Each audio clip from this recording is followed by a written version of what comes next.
With everybody. Happy Sabbath. Okay. So, appreciate y'all coming out yet again for another Saturday class. And we are going to get started on today's lesson. I am teacher today, Brother Jared. And to my left is my esteemed brother and colleague, Brother Donell, who will be reading for us today. And the name of today's lesson is Beauty for Ashes, the Binding Up of the Brokenhearted. Beauty for Ashes, the Binding Up of the Brokenhearted. And what I wanted to focus on today is, with all the tragedy and ailments and just up and downs that you're seeing everyone go through in their lives right now, I wanted to make sure that you understood that there's light at the end of the tunnel. That weeping only endureth for a night, but joy comes in the morning. In other words, it's temporary.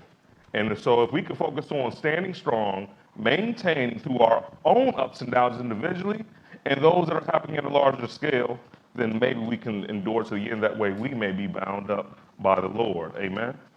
Amen. All right, with that said, we are going to kick this off with the scriptures reading in Exodus chapter 20, and we are going to read this every single Sabbath until Jesus comes back. And God spake all these words, saying, I am the Lord thy God, which hath brought thee out of the land of Egypt, out of the house of bondage. Thou shalt have no other God before me. Thou shalt not make unto thee any graven image, or any likeness of anything that is in heaven above, or that is in the earth beneath, or that is in the water under the earth. Thou shalt not bow down thyself to them, nor serve them. For I, the Lord thy God, am a jealous God, visiting the iniquity of the fathers upon the children unto the third and fourth generation of them that hate me, and showing mercy unto thousands of them that love me and keep my commandments. Thou shalt not take the name of the Lord thy God in vain, for the Lord will not hold him guiltless that taketh his name in vain. Remember the Sabbath day to keep it holy. 6 days shalt thou labor and do all thy work, but the seventh day is the Sabbath of the Lord thy God. In it thou shalt not do any work, thou, nor thy son, nor thy daughter, thy manservant, nor thy maidservant, nor thy cattle, nor thy stranger that is within thy gates. For in 6 days the Lord made heaven and earth, the sea, and all that in them is, and rested the seventh day. Wherefore the Lord blessed the Sabbath day and hallowed it. Honor thy mother and thy father, that thy days may be long upon the land which the Lord thy God giveth thee. Thou shalt not kill, thou shalt not commit adultery, thou shalt not steal, thou shalt not bear false witness against thy neighbor, thou shalt not covet thy neighbor's house, thou shalt not covet thy neighbor's wife, nor his manservant, nor his maidservant, nor his ox, nor his ass, nor anything that is thy neighbor's. All right, that was the end of Exodus chapter 20, 1 through 17. Now we're going to go to Ecclesiastes chapter 12, and we're going to pick this up at verse 13. Ecclesiastes 12 and verse 13. We're going to read 13 and 14. When you get there, go ahead and read. Let us hear the conclusion of the whole matter. Fear God and keep his commandments, for this is the whole duty of man. For God shall bring every work into judgment, whether with every secret thing, whether it be good or whether it be evil. Whether it be good or whether it be evil. And last spot, we're going to go to Revelation chapter 22, and we're going to pick this up, well, just one verse specifically, verse 14. When you get there, go ahead and read. Blessed are they that do his commandments, that they may have right to the tree of life and may enter in through the gates into the city. All right, blessed is he that keep his commandments, that way you may enter into the gates of the city. That's all it's about, being able to enter into those gates. Now, with that being said, we are going to get today's lesson started, which is, like I said, beauty for ashes, the binding up of the brokenhearted. Because we know that we all have went through various trials and tribulations, ups and downs, and there are times when we have felt absolutely hopeless. Whether it had to do with money, relationships, the career, whatever it is, family, children, we've always had ups and downs, but we want to pull some of the good news out the book for those that have ever entered into some of those situations. So let's go to Psalms 34, and we're going to pick this up at verse 16, because I need to show you that when you are finding yourself in those down times, the Lord is paying attention to you. It's not that you are not being heard. It's not that you are not being acknowledged. I need to show how the Lord responds or hears those that find themselves in these troubling situations. Psalms 34, and when you get there, pick it up at verse 16. When you get there, go ahead and read. The face of the Lord is against them that do evil, That is right. Go ahead. To cut off the remembrance of them from the earth. Because it's all about, if you're going to go through some type of pain or circumstance, don't let it be for you doing evil, but keep going. The righteous cry, and the Lord heareth and delivereth them out of their troubles. Right, the righteous cry, and the Lord hears those individuals and delivereth them out of all their troubles. Go ahead, give me verse 18. The Lord is nigh unto them that are of a broken heart. He is nigh, meaning near. The Lord is near unto them that are of a what? Broken heart. Of a broken heart. Go ahead. And saveth such as of a contrite spirit. And the people that have a contrite or a humble spirit, he saves them out of their trials and tribulation. Go ahead. Many are the afflictions of the righteous. A few are the afflictions. Many. One or two. Many. They have no afflictions. What does the book say? Many. Many are the afflictions of the righteous. So we're always going through some type of ailment. Go ahead. But the Lord delivereth him out of them all. The Lord delivered them out of every single one of them, out of them all. Is that what we read? That's what we read. Okay, perfect. Now let's go to Isaiah 61. Let's go to Isaiah 61, because I have to show you that the Lord is near unto those that are going through ups and downs. He is near unto them. Isaiah 61, and we're going to pick it up at verse 1. Isaiah 61 and verse 1, when you get there, go ahead and read. The Spirit of the Lord God is upon me, because the Lord hath anointed me to preach good tidings unto the meek. Right. He anointed him to preach good tidings or good news unto the meek. Go ahead. He hath sent me to bind up the brokenhearted. He sent me to do what? To bind up the brokenhearted. The people that have been brokenhearted are going to get bound up. Go ahead. To proclaim liberty to the captives. The people who find themselves in captivity to some situation, he's going to proclaim liberty to them. Go ahead. And the opening of the prison to them that are bound. Opening of the prison to them that are bound. This even includes death, because all of us are captive to death. But even that prison we're all going to be loosed from. Go ahead. To proclaim the acceptable year of the Lord. That's when he returns, the acceptable year of the Lord, the year of the controversy of Zion. Go ahead. And the day of vengeance of our God. Right. Now, he stopped reading in the middle of verse 2 over in Luke chapter 4. But we're going to continue reading through to see the continuation of what the Messiah is going to do. And the day of vengeance of our God. Why is there a day of vengeance? Go ahead. To comfort all that mourn. Oh, because this is still part of the comforting all that are mourning. He did the first 3.5 years. He went and did the first half of his ministry. He has another 3.5 years left. Go ahead. To appoint unto them that mourn in Zion. To appoint unto the people that mourn in Zion. Go ahead. To give unto them beauty for ashes. And to give them what? Beauty for ashes. Give them beauty for ashes. From dust thou art, and unto dust thou shalt return. But the Lord is going to beautify and give us all a reinvigorated body that doesn't die. The incorruptible body that's being referenced in 1 Corinthians, the 15th chapter. Go ahead now and give me verse 3. Continue verse 3. Continue. The oil of joy for mourning. The garment of praise for the spirit of heaviness. That they might be called trees of righteousness. Right. The spirit of heaviness, you are still going to get a garment of praise. And you'll be called the tree of righteousness. Go ahead. The planting of the Lord, that he might be glorified. Exactly that. Because this is all about him getting glorified. Yes, we may get glorified in the resurrection, but he's going to get glorified that he's the one that allowed us to be resurrected, because we couldn't free ourselves from that prison. He had to free us from that prison of death and bondage. Now let's go to Psalms 102. Let's go back to Psalms 102, because there's quite a few Psalms that really just catch my attention through these scriptures, to see that the Lord pays keen attention to those that are in affliction. And this is from what I'm seeing, this is not necessarily based off someone's nationality. This is just someone that has a humble and contrite spirit. That's right. So Psalms 102, when you get there, go ahead and pick it up at verse 16. Verse 16, when you get there, go ahead and read. When the Lord shall build up Zion, he shall appear in his glory. Right, when he appears in his glory, that's when Zion's going to be built up. Go ahead. He will regard the prayer of the destitute. He will regard the prayer of the destitute. Go ahead. And not despise their prayer. And he will not despise their prayer. Go ahead. This shall be written for the generation to come. And the people which shall be created shall praise the Lord. Right. Now, when this was written, we weren't created.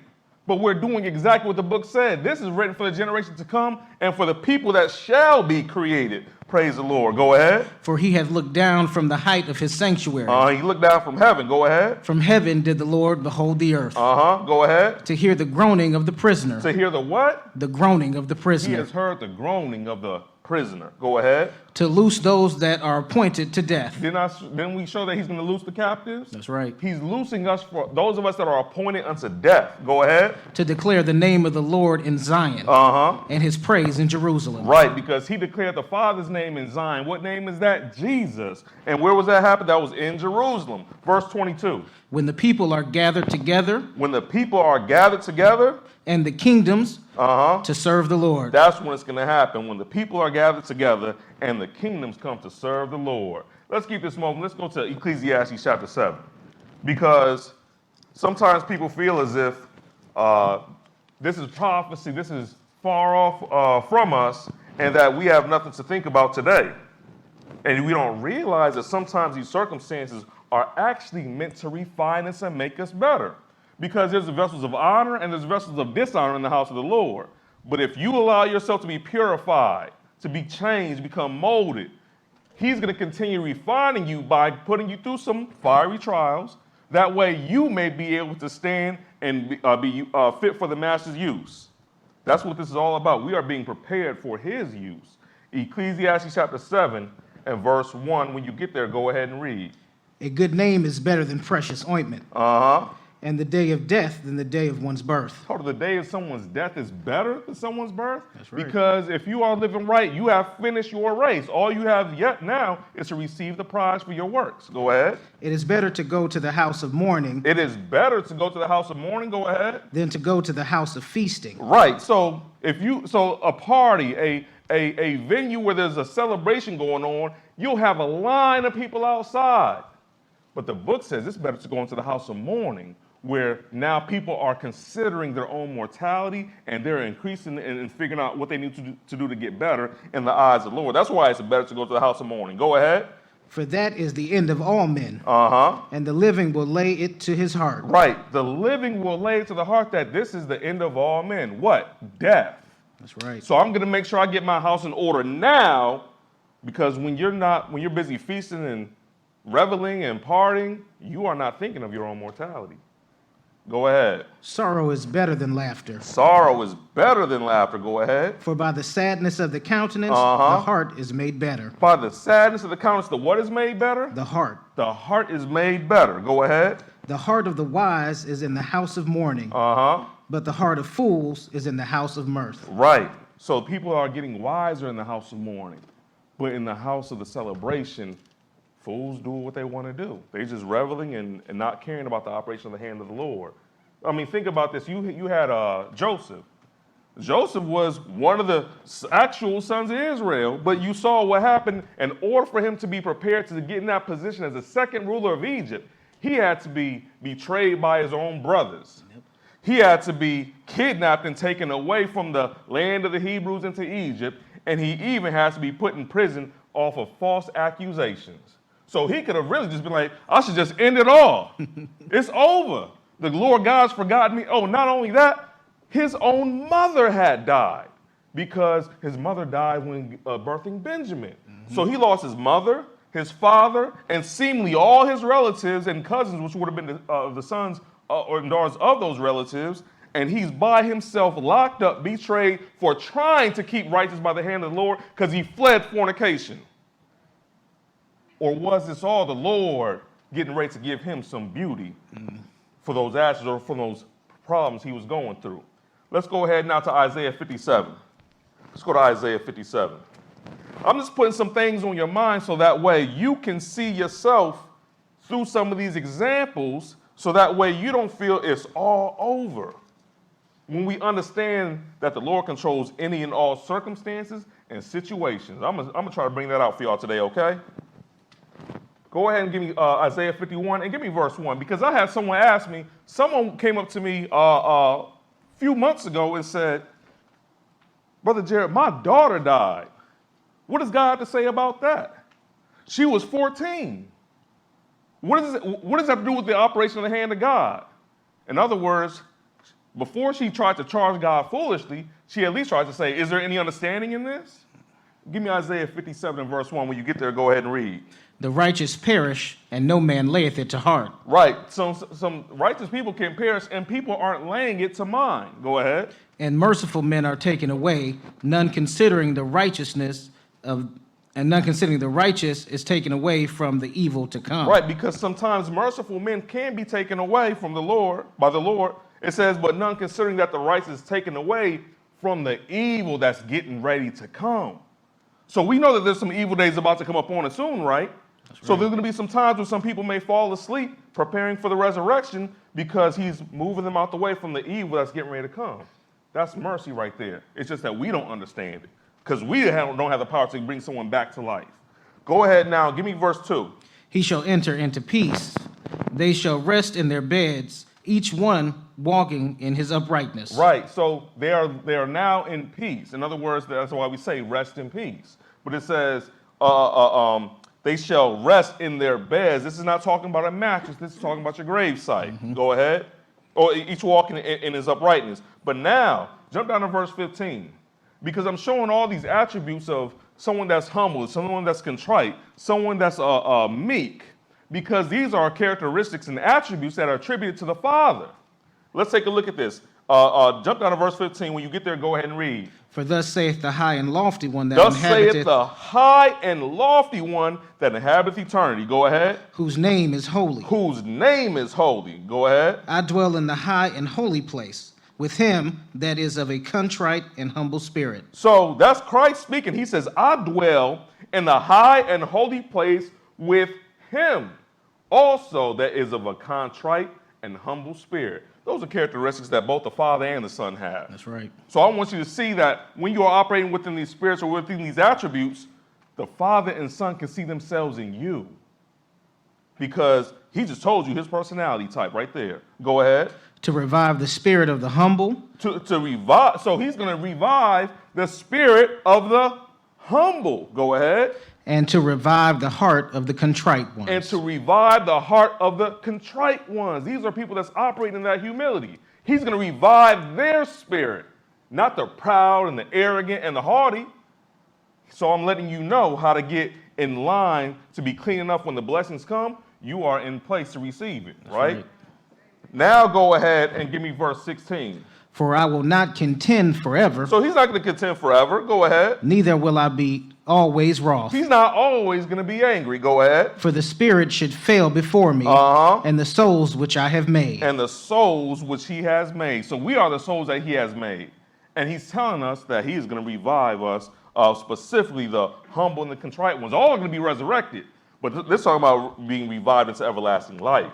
He is going to do that. Let's go to Job chapter 2. Because I want to give an example of suffering. Let's go to Job chapter 2. Because there are plenty of examples for us to consider. We may not know what the Lord's doing in every single instance, but we know that all things will work to the good for them that fear the Lord. Job chapter 2, because this is after the time Job has already been afflicted. God had a conversation with Satan to consider his servant Job. He pretty much spoke on the righteousness that how Job carried himself.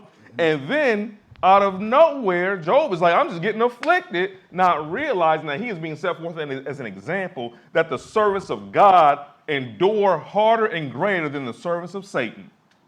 So now go ahead and Job chapter 2, verse 4, when you get there, go ahead and read. And Satan, he already came at him once, right? That's right. Because he came back to say he still retaining his integrity. Verse 4, go ahead. And Satan answered the Lord and said, skin for skin, yeah, all that a man hath will he give for his life. Now remember that Satan thinks he has a trump card on all mankind. That no matter what they say when they're trying to serve the Lord, that when their life is on the line, they're going to give it up.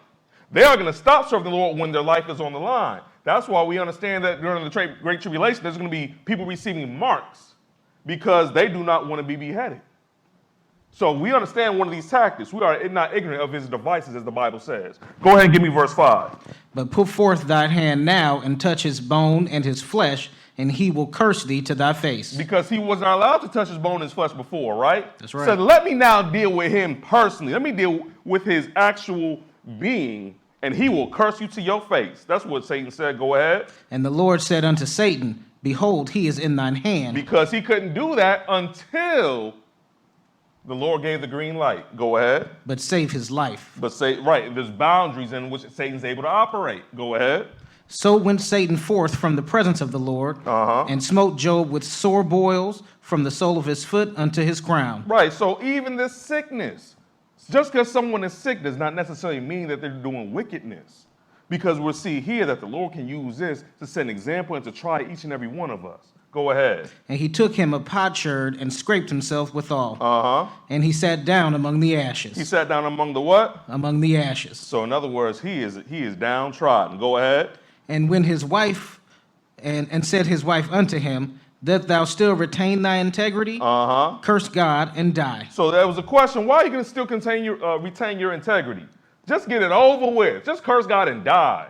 Go ahead. And he said unto her, thou speakest as one of the foolish women speak. What? Shall we receive good at the hand of God and shall not receive evil? Right, but this isn't necessarily just foolish women. That's exactly what Satan said, I'm going to cause your servant Job to do. So we understand who's the real foolish one. Satan. Go ahead. And all this did Job not sin with his lips. All that Job did not sin with his lips. But let's go all the way to Job 42, because I want to show him coming out of those ashes. I want to show him coming out of that tribulation. Because he even had 3 friends that came to him to try to comfort him. They didn't speak for a few days, but afterwards they started charging him and making railing accusations against him that were all false. Because they thought that just because someone's sick, that means that they have automatically done something against the Lord. What he did is he went too far by trying to validate himself. And how the Lord wouldn't defend him, or so it seemed. Job 42 and verse 10, when you get there, go ahead and read. And the Lord turned the captivity of Job. When he prayed for his friends also. It happened when he did what? When he prayed for his friends. When Job prayed for the ones that were accusing him, then he turned his captivity. Go ahead. Also, the Lord gave Job twice as much as he had before. He had twice as much as what he had before. Because sometimes people think that your financial gain or your economic possessions means that you're blessed. That's called prosperity preaching, right? So then that must mean that Job must not have been blessed while he was operating through his challenge and trial. But that's not true, because he had even more after the trial and tribulation than what he had before, because the Lord was with him all through it. Do y'all see that? It's not connected to your wallet, to your PayPal, to your Cash App. It's connected to your God. Keep going. Then came there unto him all his brethren and all his sisters. Hold up. The very first word of verse 11. Then they all came around. Because when you're going through trials and tribulations, people are going to start deserting you. All of a sudden, your phone not ringing as much. All of a sudden, they're not texting you as much. But now, when the Lord gives you twice as much as what you had before, oh, Joe, what you been up to? I haven't spoke to you in a while. Right, because now you see what's in the driveway. Go ahead. And all they that had been of his acquaintance before. And all that have been of his acquaintance, all his acquaintances, go ahead. And did eat bread with him. Oh, now they going to eat bread with him. He probably the one buying the bread. Go ahead. And they bemoaned him and comforted him over all the evil that the Lord had brought upon him. That the Lord had brought upon him. Go ahead. Every man also gave him a piece of money, and every one an earring of gold. Right. But sometimes you don't need to comfort someone with financial accolades or attributes that you have. You could comfort them with your presence and your words. The Lord sent us the comforter, right? That's right. So that way we remember whatsoever the Lord has told us. But these are his words that's comforting us. So sometimes you can go and carry the same words that the Lord gave you and go comfort somebody else. That's right. Go ahead. So the Lord blessed the latter end of Job more than his beginning.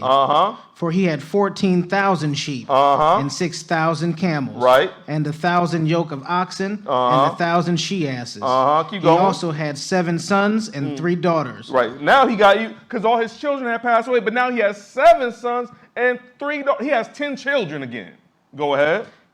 And he called the name of the first Jemima, and the name of the second Keziah, and the name of the third Kernhappuch.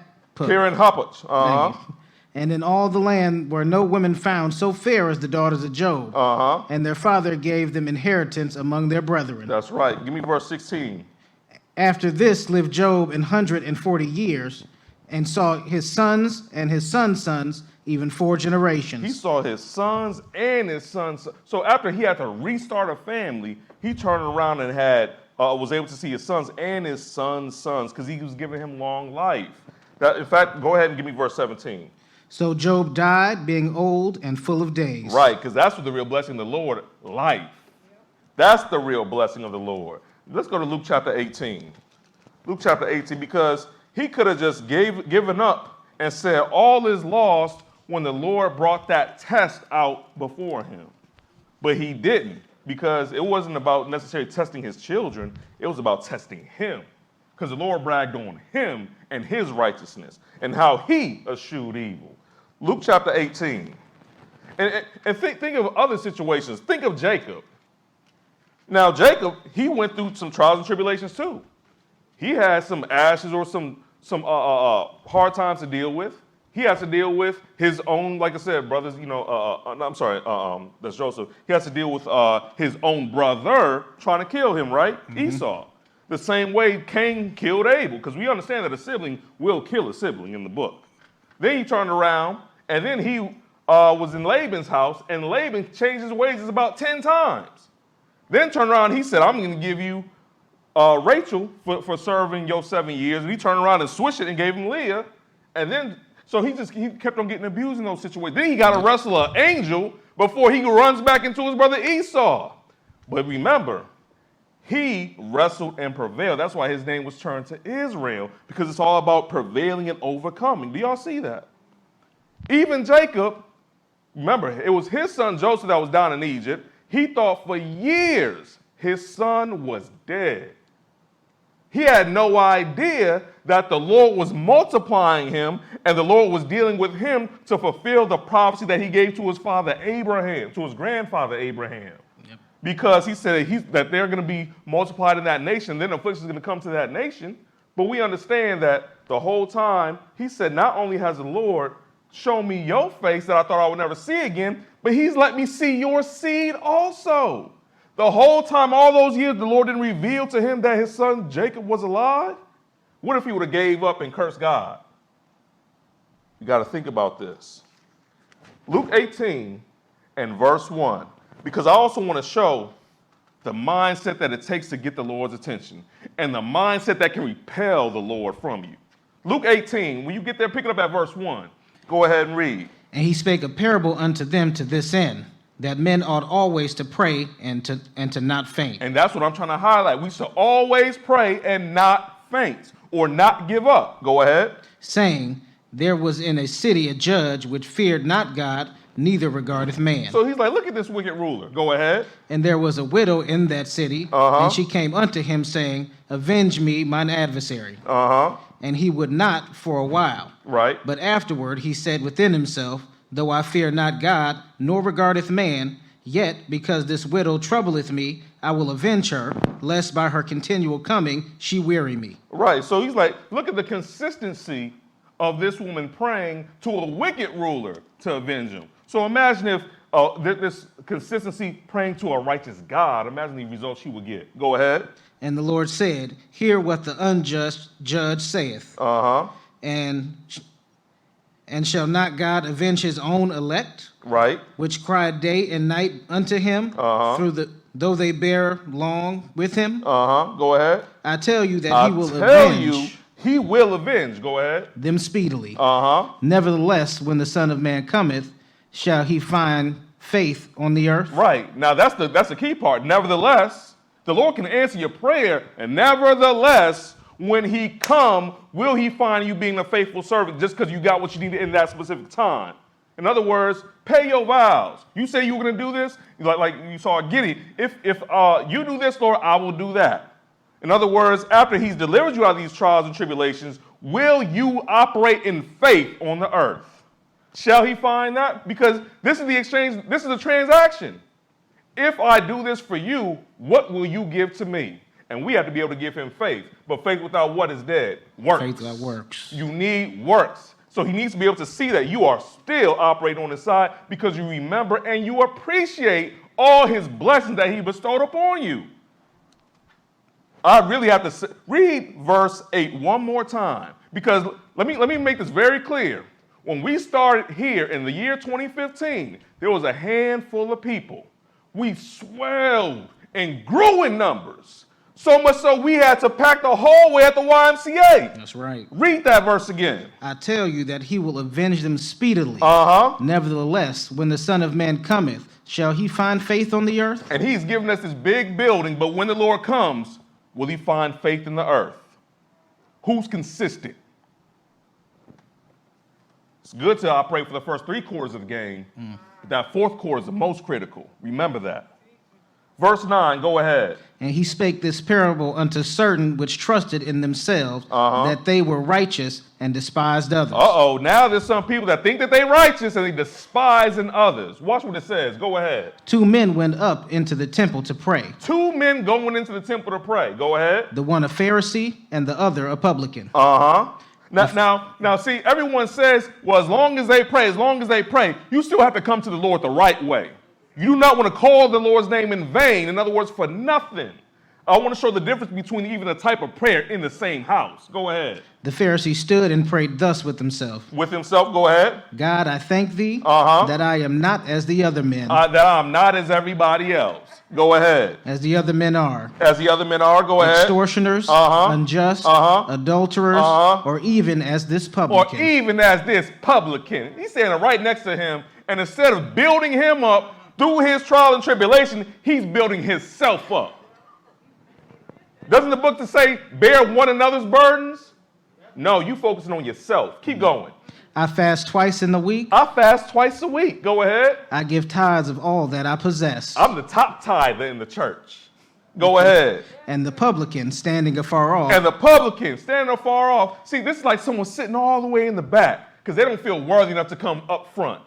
Some people think like that. This is someone standing afar off. Go ahead. Would not lift up so much as his eyes unto heaven, but smote upon his breast, saying, he wouldn't lift up his eyes unto heaven, but just smote his breast. Go ahead. God, be merciful to me, a sinner.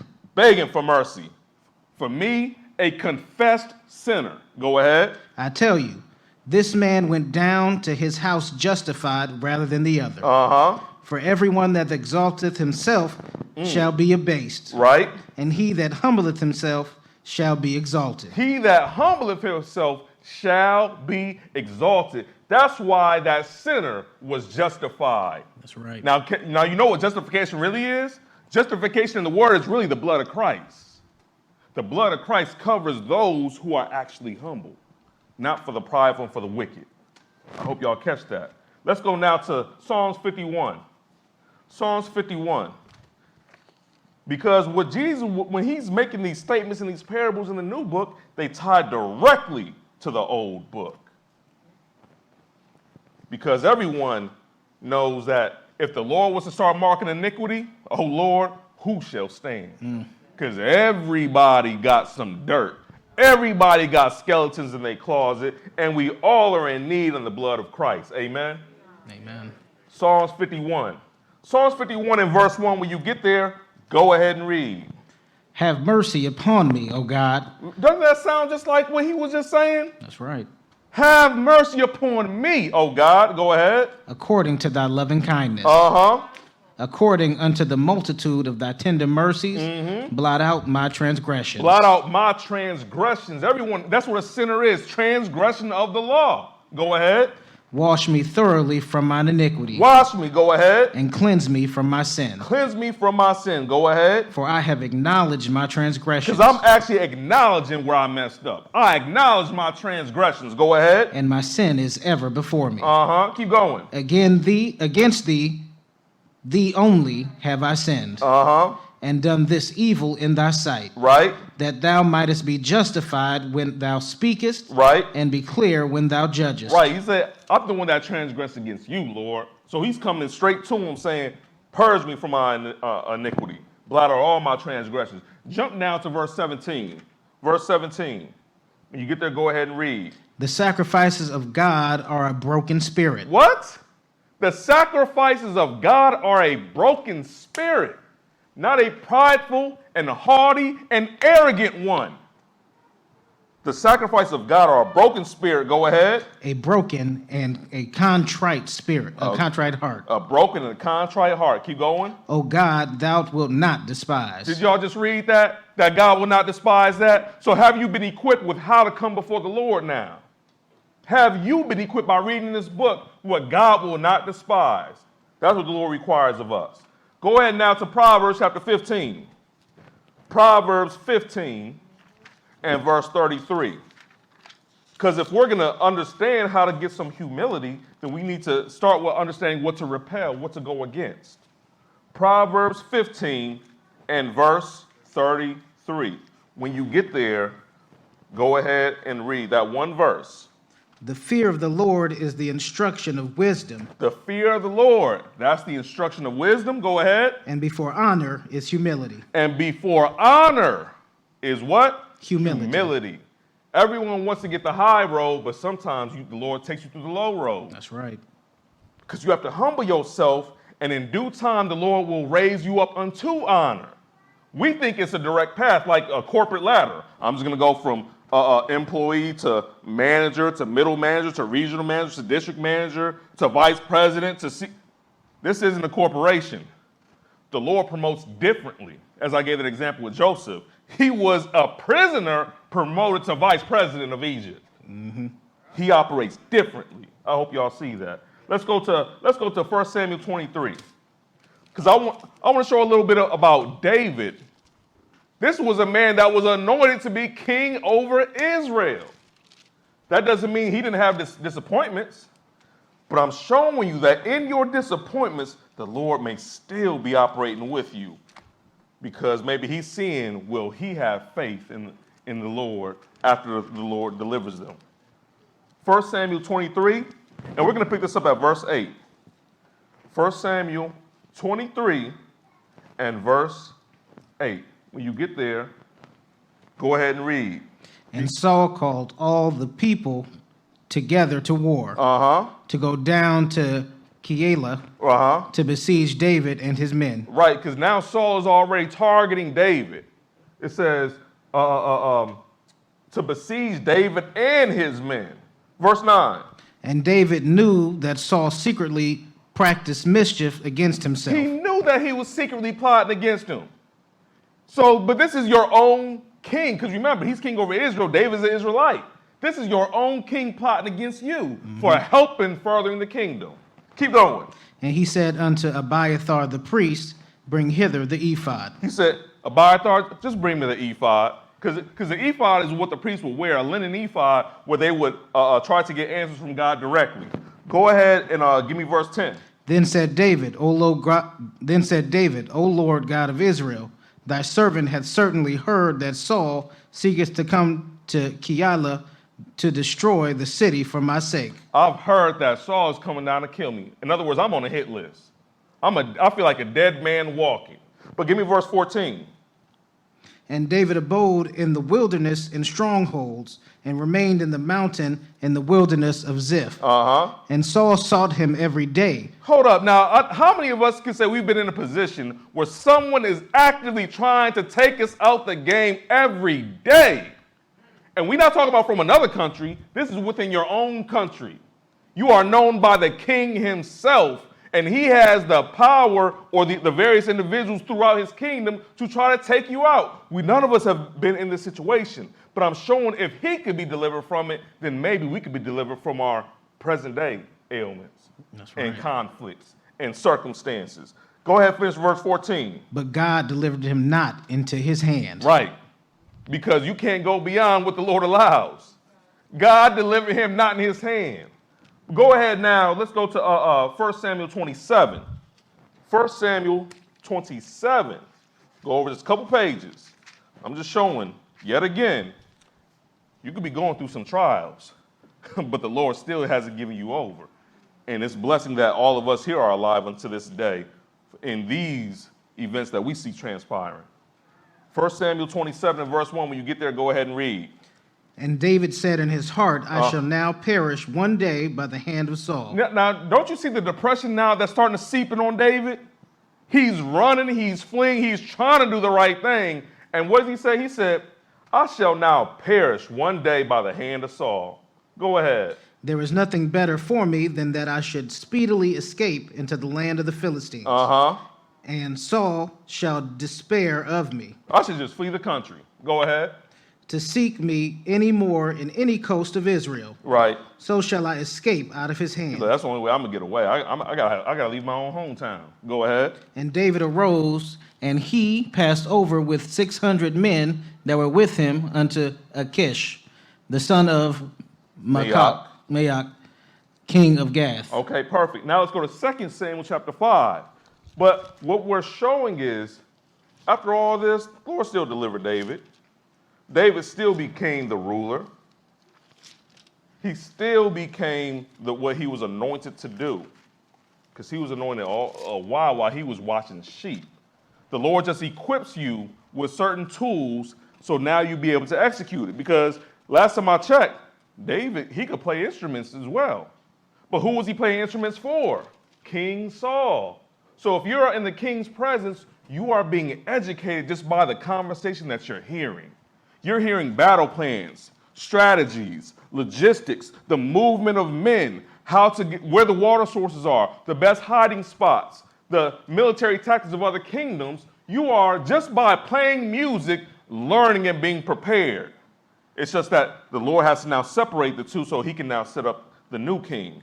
2 Samuel chapter 5, verse 1, when you get there, go ahead and read. And then came all the tribes of Israel to David unto Hebron, and spake, saying, Behold, we are thy bone and thy flesh. Because this is after Saul is dead, and this is also after Ishbosheth has died also, one of the sons of Saul. But now all the tribes are coming to David and saying that we are the same people, thy bone and thy flesh. Verse 2. Also in time past. Now they know his pedigree. Mm-hmm. Also in times past, because this is the same one that already killed Goliath. They know about David. They know how they said Saul killed his thousands and David has killed his 10,000. They know his record. Go ahead. When Saul was king over us. And also in times past, when Saul was king over us. Go ahead. Thou wast he that led us out and brought us in Israel. You were the one that was leading out and bringing in Israel. In other words, helping to guide the people. Because you don't always need to be in top leadership to assist the people. Everyone wants a top spot, but no one wants to do the work of leading the people. Go ahead. And the Lord said to thee, Thou shalt feed my people Israel, and thou shalt be a captain over Israel. Go ahead, verse 3. So all the elders of Israel came to the king in Hebron. Because that's when we started ruling first. Go ahead. And King David made a league with them in Hebron before the Lord. Right. And they anointed David king over Israel. And they anointed David king over Israel, but he was already anointed to do what he was going to do. The people just now caught on that this is the next one. Mm-hmm. But it was already done by the hands of Samuel. Do y'all see that?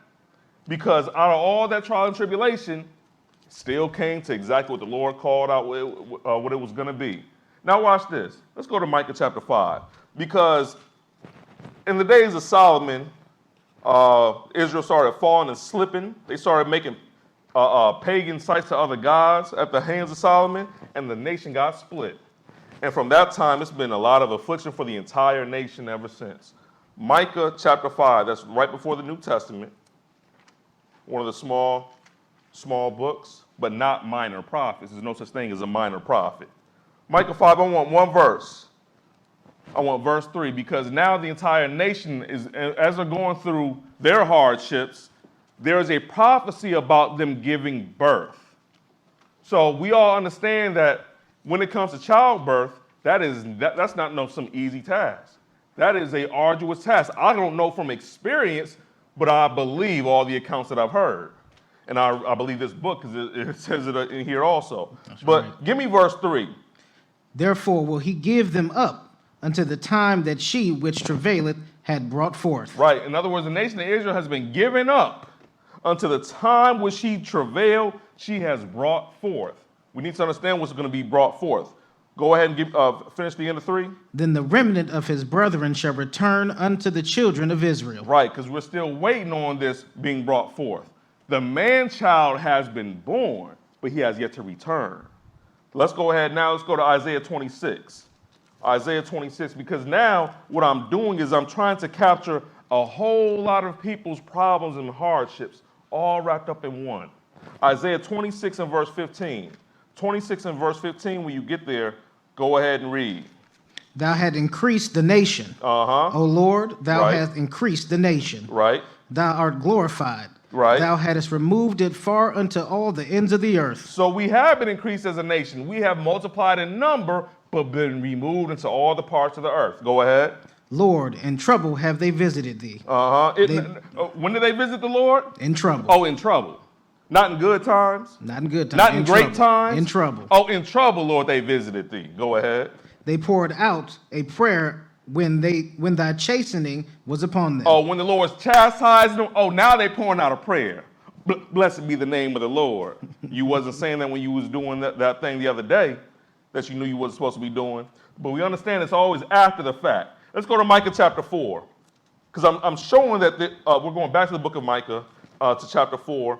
Because I'm showing that there is a consistency of prophecy showing that the nation is going to go through these tribulations. This is not the great tribulation.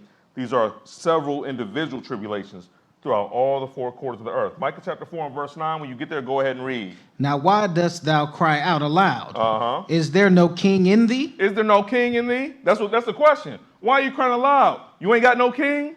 In other words, you have forgotten who your king is and who you should be calling to? Go ahead. Is thy counselor perished? Who's the counselor? Who's called Wonderful? Counselor, the mighty God. Is he perished? No, he's letting you know he's still around. Go ahead. For pangs have taken thee as a woman in travail. Right, that's the pain that that woman in travail. Go ahead, give me verse 10. Be in pain and labor to bring forth, right, O daughter of Zion, right, like a woman in travail. For now shalt thou go forth out of the city, and thou shalt dwell in the field, and thou shalt go even to Babylon. There shalt thou be delivered. There the Lord shall redeem thee from the hands of thine enemies. Right, because he's letting you know, just like labor pains, at the end of it, there is solace and peace. There is reward that's coming at the end as it picks up in intensity. Because we're even going to the Great Tribulation. That's going to be the absolute most intense portion, and then the deliverance is going to come. He's using this as a parable to get you to see that don't worry about how bad it gets. Worry about the end result, that you be found worthy. Go to Isaiah 66 now, and we're going to pick it up at verse 8. Like I said, there's several scriptures that point to the same thing. Several scriptures. I just want to bring them out so you can take notes. So you can say, I have all these scriptures tied up together that point to this same event. Isaiah 66 and verse 5, when you get there, go ahead and read. Hear the word of the Lord, ye that tremble at his word. Yeah, right, you that tremble at his word, go ahead. Your brethren that hateth you, that casteth you out for my name's sake, saith. So there's someone that hath hated you, that cast you out of Jerusalem for what? For his name's sake, so he could take on his name. Go ahead. Let the Lord be glorified, but he shall appear to your joy, right, and they shall be ashamed. When he appears, it's going to be for your joy and for their shame. Go ahead. A voice of noise from the city, right, a voice from the temple, right, a voice of the Lord that rendereth recompense to his enemies. Keep going. Before she travailed, she brought forth. Now, what is she bringing forth? Go ahead. Before her pain came, she was delivered of a man-child. She was delivered of a man-child. Now, someone will say, well, this is all good, but that's all Old Testament. It's already over with. Let's go to Revelation chapter 12. Because a lot of people don't realize that a lot of the book of Revelation points directly back to Old Testament concepts and prophecies. Revelation chapter 12.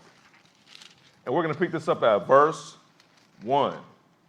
there is solace and peace, or as we say, there's light at the end of the tunnel.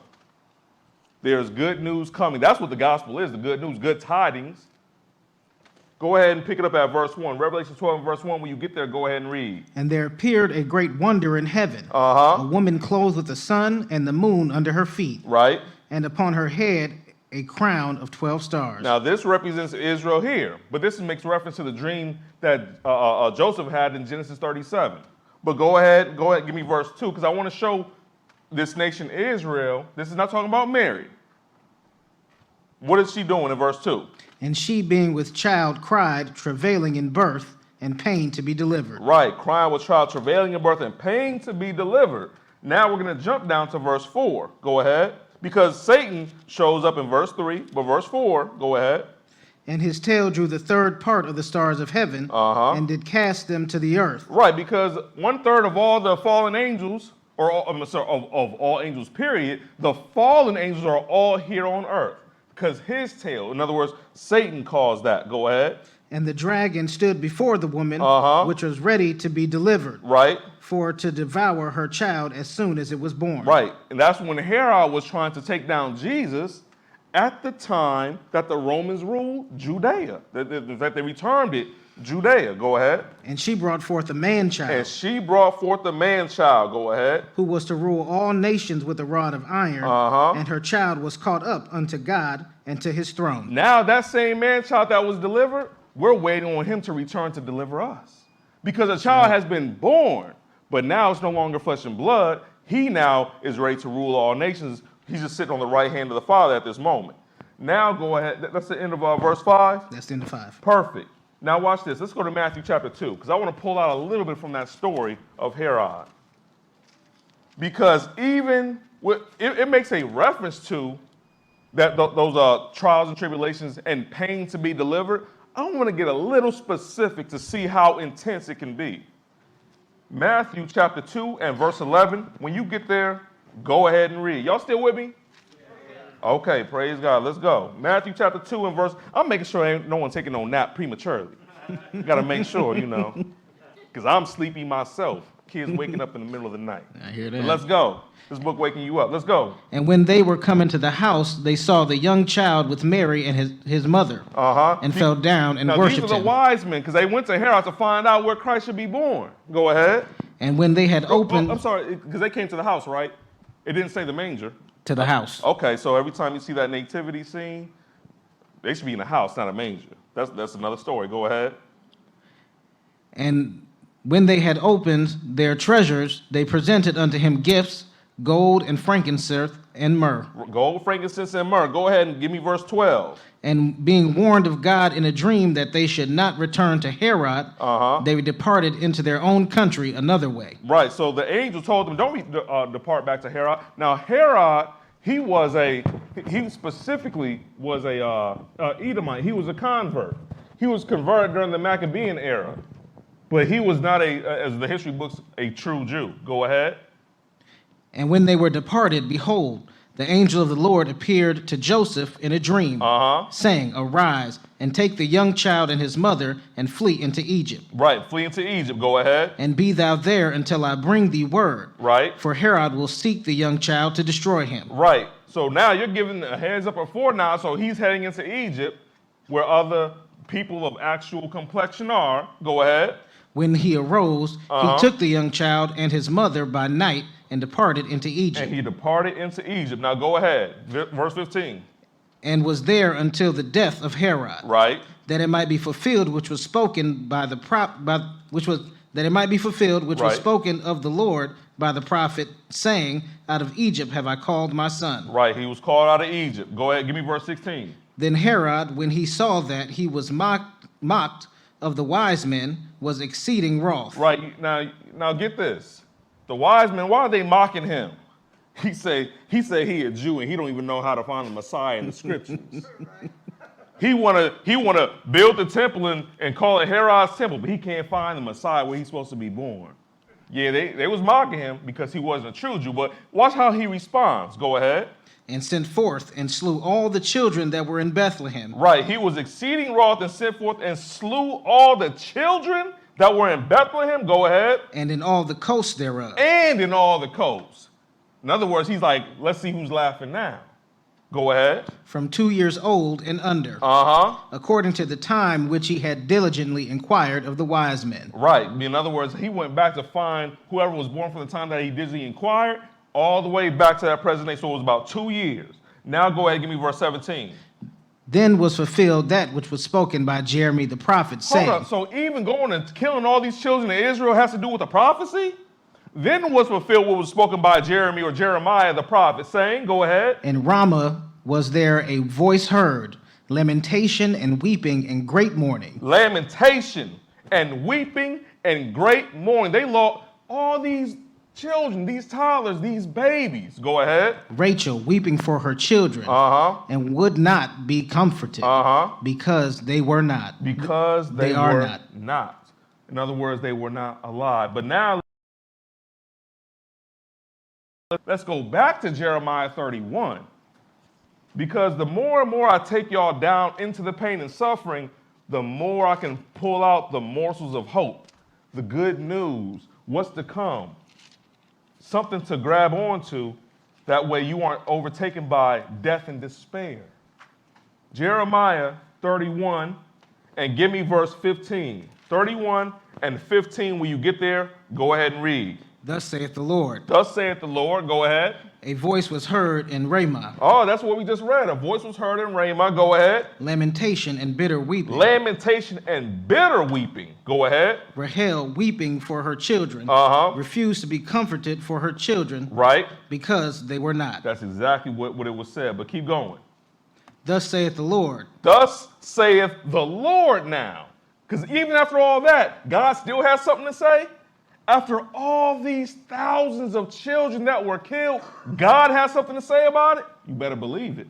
Go ahead. Refrain thy voice from weeping. Refrain your voice from weeping. Go ahead. Doesn't that sound like someone that has some confidence over the situation? Yes, in other words, don't even worry about it. I got something for you. When it came to Lazarus, they said, Lazarus is dead. They said, Lord, if you would have been here, he wouldn't have died. He said, he that believeth me shall never die. In other words, I'm going to resurrect from the grave. I'm going to show you that I have that power and authority. Go ahead. Refrain thy voice from weeping. Refrain and thine your eyes voice. Go from ahead. Tears. And your eyes from tears. Go ahead. For thy work shall be rewarded. For your what shall be rewarded? Thy work. Faith without what is dead? Without work. Your work shall be rewarded. Go ahead. Give me 17. And they shall come again from the land of the enemy. Right. And they shall come again from the land of the enemy. In other words, we are still in that position today. They shall come again. Give me verse 17 now. And there is hope in thine end. Now, who the heck would have found hope out of that situation unless you found comfort in the scriptures? This is the comforter. The book says, comfort one another with these words. There is hope in thine end. Go ahead.